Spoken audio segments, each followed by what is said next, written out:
Welcome to the video. This week I want to talk about some comments that came in some of my YouTube videos. One in particular is about accepting yourself the way you are when you have an imperfection around women that you can't change, that you know is permanent.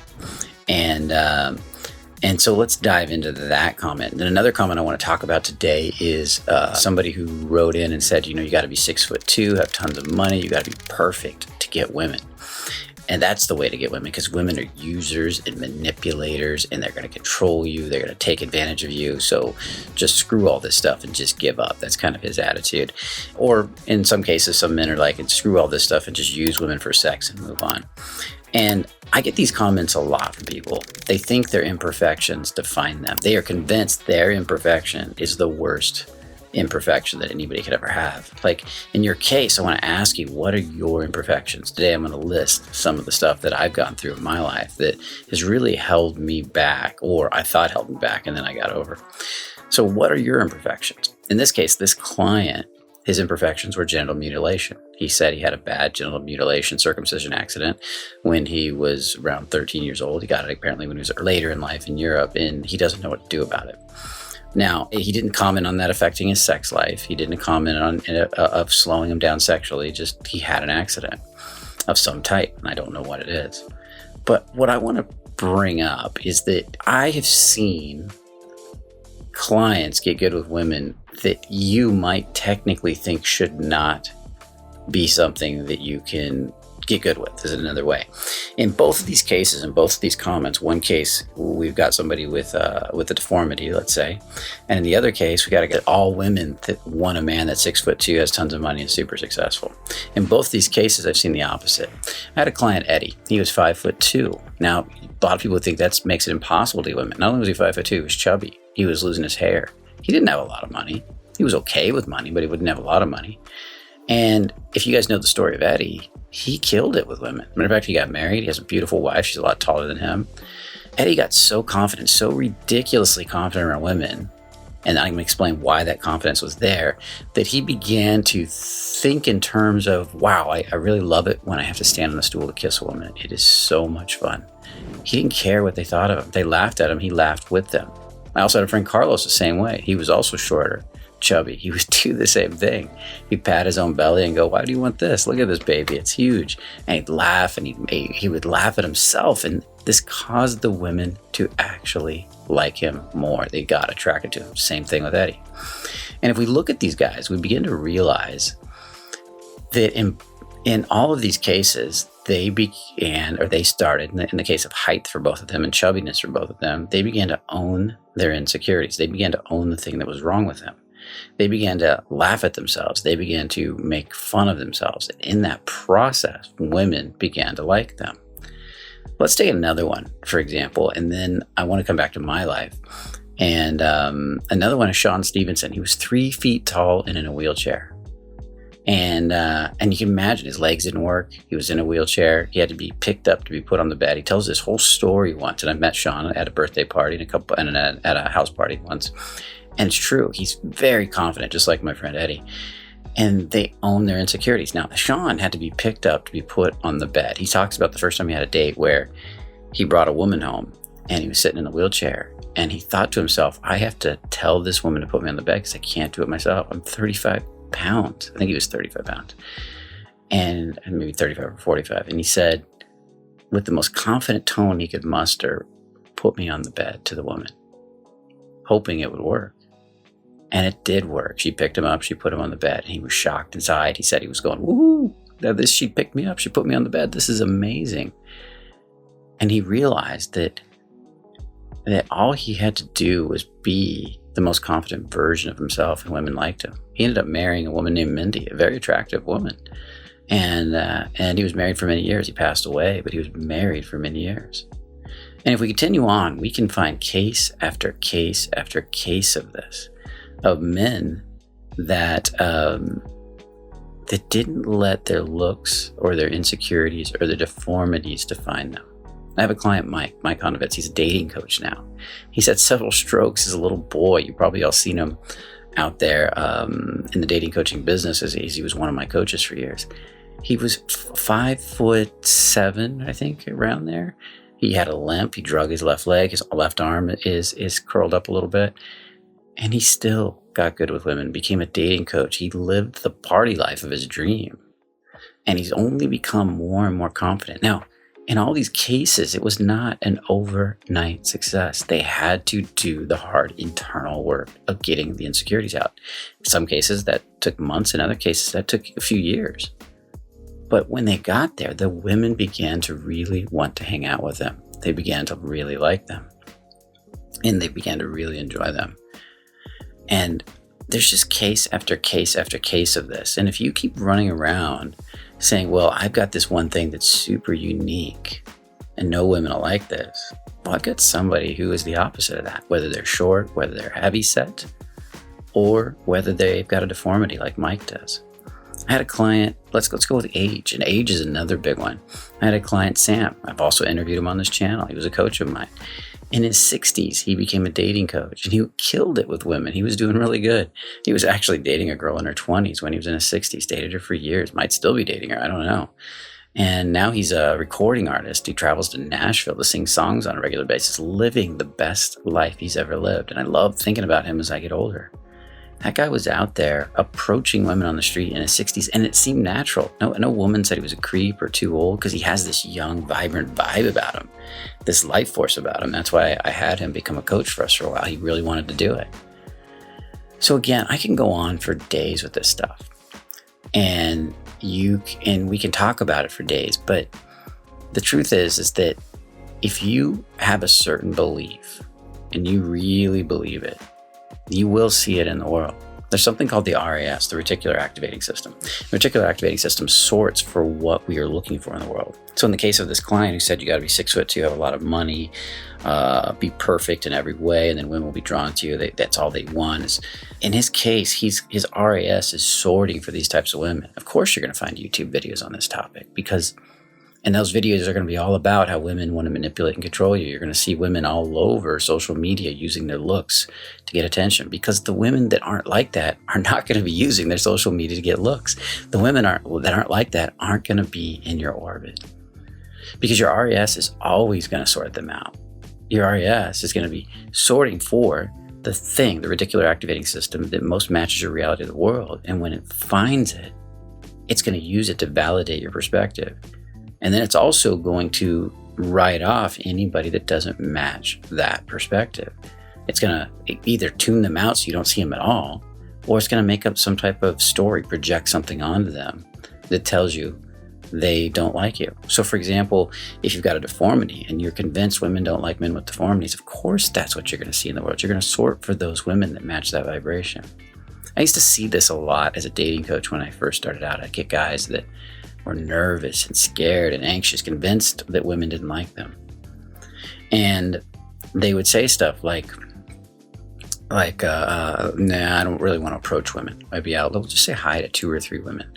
No, I don't want to. And I said, just pick one and ask her directions. Okay.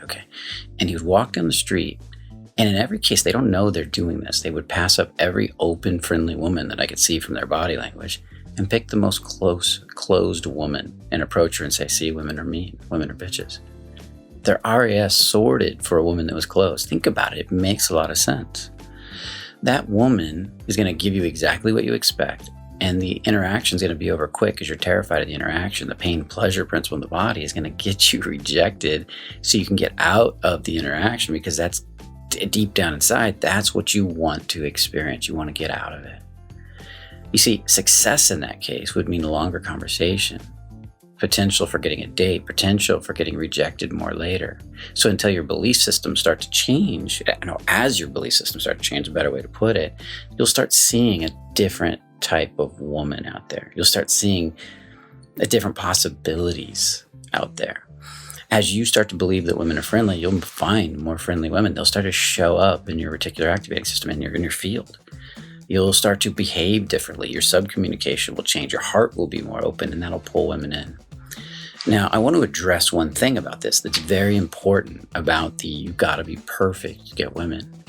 And I want to address one thing about you've got to come to you got to deal with something that you can't change about your body or your life. I want to dive a little deeper into both of these topics. Before I do, I want to invite you to like, subscribe, and share if you haven't done that already. It really helps to grow the channel and helps everybody to learn. So definitely also put in a comment. If you got any comments on this, we love those comments.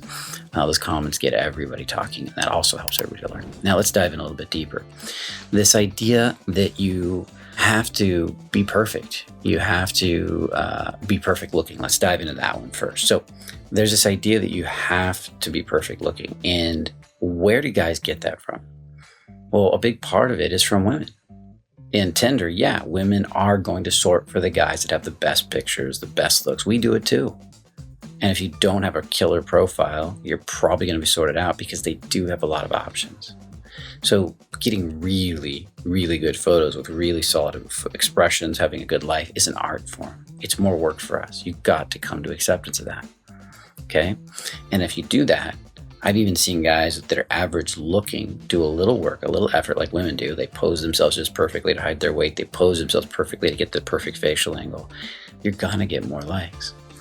Number two, as you begin to let that go, that you got to be perfect, your behavior is going to change around women. Your sub-communication is going to change around women. The way you talk to women is going to change. Your vocal expressions are going to change. Your embodiment is going to change, and women are going to feel it, and they're going to hook in quicker and quicker.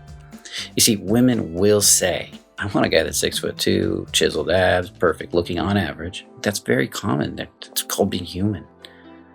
But when they meet a man they like, and studies show this too, their type changes. Suddenly, the age goes out the window. Yeah, I want a guy this age. Well, he's an exception. Or I want a guy that's got six-pack abs, but I like this guy.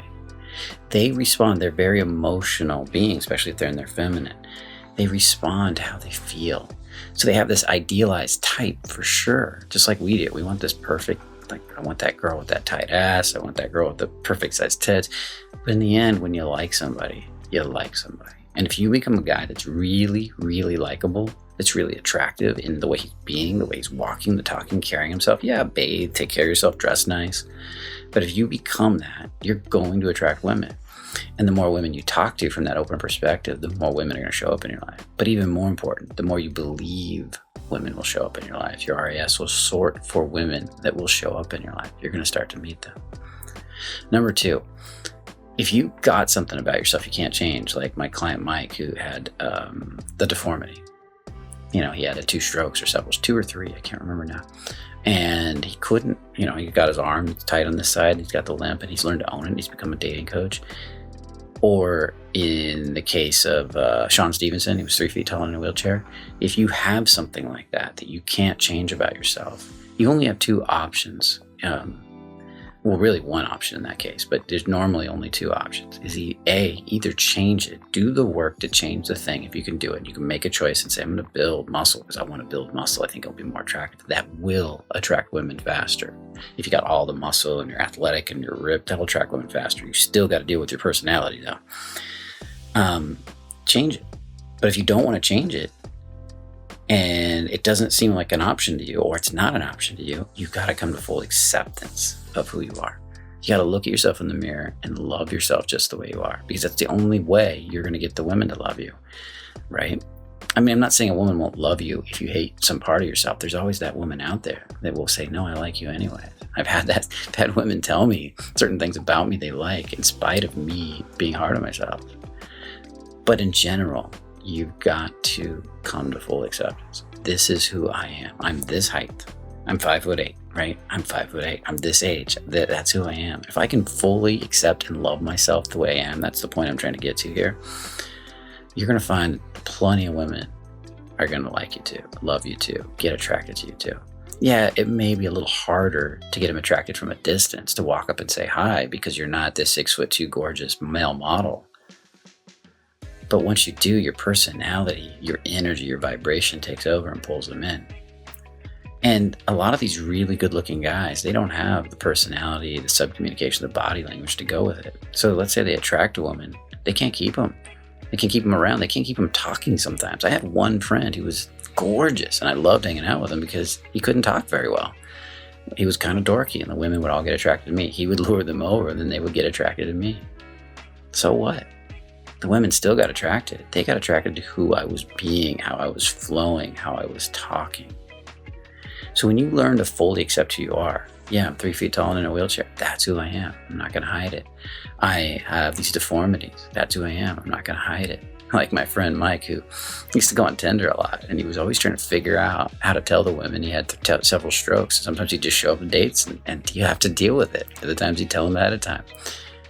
But still, women liked him. They still wanted to sleep with him. They still got attracted to him. It comes down to the fact that he learned to love himself just the way he is. And what he figured out by becoming a dating coach was when he started to own that part of himself even more as a dating coach and say, these are the deformities I've got and I can attract women, he started attracting more and more clients. And they started to show up, and he got better with women yet, I'm sure. So when you really learn to accept your imperfections, when you really learn to accept you're not a 6 foot tall male model with millions of dollars, and you begin to love yourself just the way you are, that's the trick. That's what changes your subcommunication. That's what changes who you're being. Now, there is one caveat to that. And you've got to really work on doing the work to love yourself. It can't be a fake, bullshit, positive thinking, yeah, I love myself, when deep down inside you don't. You have to get really honest. Where are those insecurities? You have to do the hard work. It could take 6 months. It could take a year. I've seen clients in my 6-month groups, we have to dig in and do deep ass work to get that stuff to change. It's like pulling teeth, man, because the ego is stubborn. It wants to hold on to this identity of your suffering. Now, in the beginning, I talked about me, and I said my insecurities. What are some of my insecurities? Well, the bald head was a big one, but it was even more than the bald head, because I shaved it pretty early and let that go really fast. I started to decide that bald heads were good. I had this huge forehead. I used to get teased for it, and it used to really bother me, especially when I had hair, a lot of hair, and I had this forehead. And I had hair down the middle of my back, and I hated it. Now it's no big deal. I've done the work on it. I released on it. I used to really hate the fact that I was 5'8". I used to think 5'8" was so short, because I'd be like, oh, these guys are 6 foot tall. And how one used to beat me up. Another one was age. I didn't even start going down this road of working on how I felt about myself till I was about 36. And as I get older and older, I've encountered one woman that was worried about my age, but she really wasn't, because she had already slept with me. And she said, yeah, but as far as a relation, maybe it's your age. She couldn't figure out why we were having trouble, but really it was a distance thing. She lived in Europe and I lived in the United States, and it just wasn't working. But she was the only one that ever even brought it up. Other women loved it. They loved that I was older. And guys half my age, or in their, let's say, not half my age, but in their 30s, often tell me they feel old. And women reflect that back. And it blows my mind how I've seen men that are like close to 40 and they get told they're too old, and I don't get that. I don't get it. So there's all kinds of insecurities out there. Age was another one. Money was another one. I used to be a real tightwad with money, and I would worry constantly about women stealing money from me. So I pushed women away with the slightest inkling that she wanted me to spend money on her, thinking she was a gold digger. I've let that one go too. I'm like, screw that. And my life has gotten so much better. I've learned that if I am just generous and open, because now I have plenty of money, they show their true colors right away, and there are gold diggers out there, and I can let them go really fast and move on to the next woman and find the women that are giving. They're always trying to find a way to give back, and there's plenty of those women too. I now begin to draw these attractive, giving, loving, sweet women all the time. I used to have a lot of insecurities. I have a little bit of a pectus excavatum, concave chest, just a little bit, and flared ribcage. I used to have so much insecurity over that. Funny part was no woman has ever said a word about it. And I realized that one day. I said, no woman's ever said a word about this. And the way I see it has changed. It really wasn't that bad, but in my mind, it was this horrible defect in my body. And there's definitely more. I'm having a hard time thinking of them now. But there's definitely more. And every time one comes up, I just take a look at it. I look it straight in a weird sort of way, in the eyes, in the story, in the belief. And I get to acceptance of it. I say, look, somewhere out in the world, there's somebody that has the bald head, the height, the looks that are similar to mine, that's killing it with women, or that should be technically super unattractive, killing it with women. And I've seen those men. So why would I let any of my own insecurities get me down? Matter of fact, I'll end on this story. I had one client once, not client, friend, who was really good with women. He was a friend, he was not a client. He was actually a natural I met when I was young. He was my height. He looked like me. He could be my brother. And he tore it up with women. And watching him really had a big effect on me. Because I looked at him and I said, why do I think I'm too short? That was the big one at that time. Look at this guy. He's killing it with women. Why do I worry about my bald head? He's killing it with women. He's got a bald head. He's still today the best I've ever seen with women. The guy that looked like me when I was so hard on myself. And I had to come to acceptance of that. So what is it that you're using as a roadblock between you and becoming who you really could be? Because that's your excuse. That's your excuse not to face your stories, your programs, to do the deep work. And I'm going to be honest, the deep work might happen in a week, might take 6 months. I've seen people take a year or two to completely change their life and get what they want, but they get it. They do the deep work. They dig in. They face all the stories. They go through the pain, the sadness. They sometimes have to cry and hurt. But on the other side is this freedom. It's this beauty. It's this happiness. It's this joy. So I wanted to give that to you. I wanted to bring this up and just let you sit with it, man. I love those questions. I love those deeper comments. Don't be afraid to put them in the video. Maybe I'll make a video about them. So definitely drop a comment in the video. And I want to thank you for listening to this one. I'm still here in Japan. Going to be heading out, or just got here in Japan. Been here one day. Going to be heading out skiing this week and going to this big business event. Super excited about that. Hopefully, be bringing you some more interviews, more talks. Well, the interviews haven't even come out yet. So with that said, definitely put a comment in this video. I'm kind of rambling in this one. And I'll be looking at those. And definitely check out my other YouTube channel. It should have the first podcast going up soon, if not already. That'll be at Brian Bajan. There's also the Instagram, at Brian Bajan and at Brian K. Bajan. There's also going to be a Rumble. So keep an eye out for all this stuff. It's all coming out real soon. Everything's shot, ready to go. We're just trying to get a few details in place. Sorry about the delay on that. Now, with all that said, remember, only the courageous really live. Take care. Have a beautiful day.